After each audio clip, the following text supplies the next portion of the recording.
O nosso quarto convidado, nessa linha de termos diversos olhares e reações à pesquisa, é o Douglas Belchior, da Coalizão Negra por Direitos. Também conhecido como Negro Belchior, o Douglas é educador e liderança social, atuando em questões de direitos humanos, particularmente em prol dos movimentos negros. É um dos fundadores da Uniafro e ganhador de prêmios da Prefeitura de São Paulo, da Assembleia Legislativa do Estado de São Paulo, da OAB e Prêmio Movimento Nacional dos Direitos Humanos. O Douglas, muito obrigado por aceitar nosso convite, pela participação da coalizão aqui conosco. A palavra é sua, por favor. Renato, muito obrigado. Espero que todos estejam me ouvindo bem aí, né? Agradecer a oportunidade. Ouvindo, sim. Tá, muito obrigada. Agradecer o convite. Eu ouvi atentamente a Ana Maria, a Rosana, a Sandra, o Neidson e o professor Marcos Coimbra. E eu vou usar meus 10 minutos para falar um pouco a partir da perspectiva do movimento, né? Do movimento negro, do movimento social. Primeiro, valorizar a pesquisa, que é fundamental. Em tempos em que a ciência é escamoteada, né, é negada, em tempos em que o governo, por exemplo, tenta inviabilizar o próximo censo, que é exatamente o termômetro para que a gente possa perceber as contradições, as diferenças, as desigualdades, as injustiças na sociedade. Então, ter iniciativas que buscam trazer à luz dados, números, avaliação e formulação científica para dar sustento para as argumentações políticas do movimento é muito importante. Olhar para a fome é fundamental. Sempre foi importante olhar para a fome no Brasil. E eu quero, antes de falar da pandemia, falar se a gente se lembra como é que era o Brasil sem pandemia. Porque não tem nenhuma dúvida que a gente atravessa, talvez, desde o período da escravidão no país, o pior momento. Nunca se morreu tanto, em tão pouco tempo, de maneira tão concentrada, e a partir do resultado das políticas de Estado. Então, eu devo e afirmo isso aqui, que a gente está vivendo um período dos mais, talvez, desde a escravidão, do mais nevrálgico, do mais difícil, do mais radicalizado, do mais amplo no sentido de distribuição de desgraça, de desigualdade, de sofrimento e de morte. Agora, e com isso é possível dizer que, assim como o mundo inteiro está sofrendo, o Brasil também, vivemos um tempo que é similar à guerra. Milhões de mortos de um lado, milhares de mortos de um lado, milhões de famintos de outro. Isso é resultado de guerra. E a gente está em meio à guerra e, enquanto um movimento popular que tem projeto político para o país, como é o caso do movimento negro, a gente olhando em perspectiva e tentando olhar para o futuro, apesar da desgraça do agora, é preciso pensar no pós-guerra. E o que prepara é a nossa reação agora. E olhar para a fome, ou para a situação que nos faz hoje olhar para a fome, e faz inclusive os movimentos terem que dedicar o seu tempo para além da resistência política ao governo, ter que também acudir o povo na periferia, na favela, no bairro onde nós moramos, porque, afinal de contas, para além da luta política e institucional, da denúncia de um governo genocida como o que nós vivemos, nós convivemos no ambiente do terror, no ambiente abandonado pelo Estado do ponto de vista dos direitos sociais, super ocupado por esse mesmo Estado do ponto de vista da repressão, não é? Então a gente se obriga a também enfrentar a fome com campanhas, eu quero falar disso daqui a pouco. Mas o quanto é tão diferente, ou poderia ser, de alguma maneira, uma surpresa que a gente está vivendo.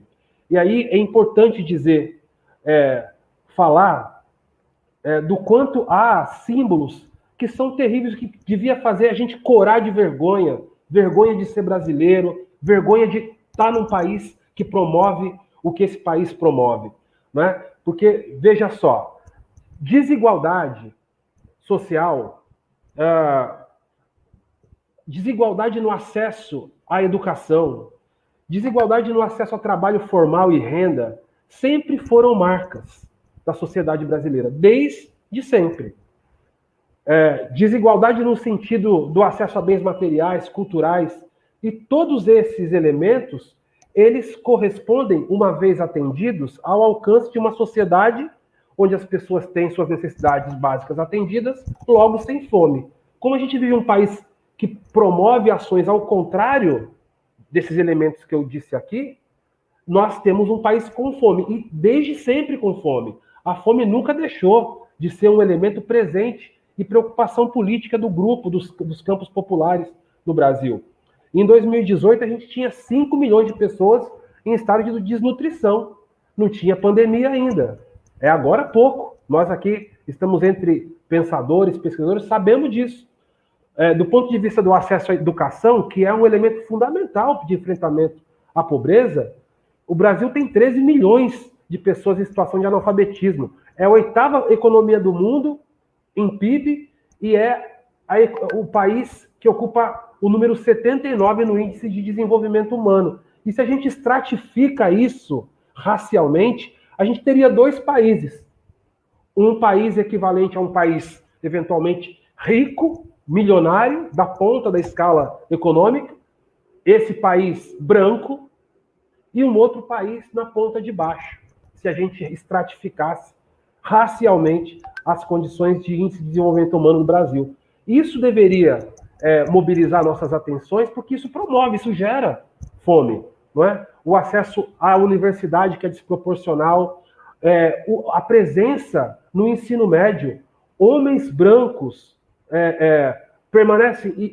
permanecem muito mais tempo nas escolas, a população negra evade mais por uma série de motivos. Agora mesmo, na pandemia, para falar da pandemia, que talvez seja a informação das mais difíceis de a gente engolir. Eu estava aqui juntando elementos para falar com vocês, e é revoltante, assim, enquanto você estuda, você quer quebrar o computador, porque já desde o ano passado, as informações era de que a pandemia atingia de maneira desproporcional a população negra por motivos sociais e não biológicos, não que a doença ou o vírus goste mais dos negros.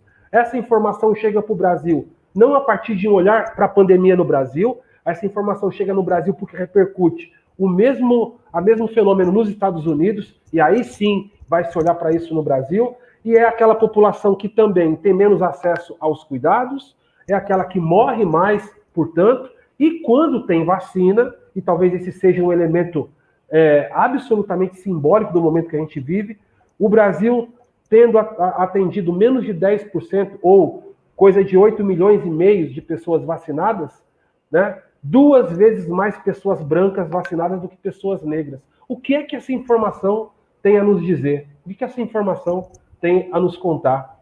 E aí tem alguns elementos que poderiam explicar isso, e quando a gente explica, fica pior. Não é? Fica pior por quê? Porque 2 elementos explicam porque tem essa disparidade, quase 2 vezes mais pessoas brancas vacinadas, uma vez que a vacina foi distribuída a partir de grupos prioritários com ênfase na idade das pessoas, né? Então, talvez não, isso é absolutamente comprovado, a população negra ela é comparativamente mais jovem que a população branca. E por quê ela é mais jovem que a população branca? Porque as pessoas negras vivem menos. Elas morrem antes. E elas morreram antes do direito à vacina. O que essa informação, essa explicação do dado tem a nos dizer? Elas morrem, vivemos menos. E há pesquisas que demonstram isso. Agora mesmo saiu uma pesquisa do Mapa da Desigualdade dando a informação de que uma pessoa que mora na cidade de Tiradentes vive em média 22 anos a menos de quem mora em Perdizes, aqui em São Paulo. A estratificação socio-racial explica isso. É óbvio que num momento de aprofundamento de crise, como que a gente está vivendo, que a fome, que assolaria a sociedade de maneira absoluta e geral, e ela está assumindo, tem uma classe média empobrecendo, tem um aumento do número de miseráveis, de pessoas que vivem abaixo da linha da pobreza extrema, hoje com quase 20 milhões que não conseguem comer 3 refeições ao dia. É óbvio que se a gente fizer o recorte, a gente tem um Brasil aí, explícito, não é? Demonstrado. O dado que o professor, agora por último, nos colocou é absolutamente importante para a gente entender os motivos que nos levam a viver o que nós estamos vivendo agora. No período de pandemia, a gente testemunhou o aumento em 5 trilhões na riqueza dos mais ricos durante a pandemia. Isso é notícia dessa semana. Não é? O Brasil ganhou, parabéns para esse país, 11 novos bilionários. Como é razoável conviver com uma notícia como essa no momento em que as pessoas estão pedindo comida na rua? Se você passa aqui pelo centro da cidade de São Paulo, aqui na rua Riachuelo, onde há um serviço da Ordem Franciscana entregando comida pronta, a fila dobra o quarteirão da Faculdade de Medicina da USP. E essa drástica realidade, ela se reproduz pelo país aos milhares. E não há, infelizmente, uma articulação nesse momento forte o suficiente para impor limites a esse governo que promove isso. Porque o que nós estamos vivendo é resultado direto da promoção política que é feita pelos governos, em todos, e eu vou dizer aqui, em todas as esferas, com raras exceções. E é bom lembrar que há exceções, há políticos sérios, há iniciativas que tentam controlar, mas, de maneira geral, a gente tem a classe política e governantes brasileiros a favor da morte, e que promovem isso todos os dias. Então, eu quero dizer que, primeiro, para concluir, da importância da pesquisa nesse tempo de reafirmação, a importância que é a agitação política, a propaganda e a divulgação desses dados, para que a gente possa, com mais informação, levar as pessoas a terem esse conhecimento, perceberem o tamanho do buraco que a gente está enfiado. Porque, veja, é guerra. Essa guerra vai levar mais tempo. Quanto mais tempo durar, mais gente pobre, preta, favelada, periférica, vai sofrer com a fome e vai sofrer no velório. Porque os nossos dias de movimento social, de quem está na ponta, resistindo, organizando o povo, tem se resumido a isso. Buscar comida para dividir e visitar velório. E acudir a parceiros, irmãos, companheiros, vizinhos, familiares, com a dor da morte nas suas casas. Eu quero concluir, de uma vez por todas, dizendo que, apesar do quadro que a gente está vivendo, eu acho que o desafio histórico descansa no nosso colo, mas nós não podemos deixar descansar. É a nossa geração, é nós que estamos vivendo agora ativos e saudáveis, né? Nós que estamos, os que podem, saudáveis com limite do psicológico, né? Porque é impossível que qualquer pessoa de caráter esteja 100% saudável nesse momento da vida brasileira, mas eu quero dizer aqui que seria possível, sim, imaginar o enfrentamento a esse momento, e a gente está perdendo a oportunidade, viu, de demonstrar para o mundo uma experiência maravilhosa.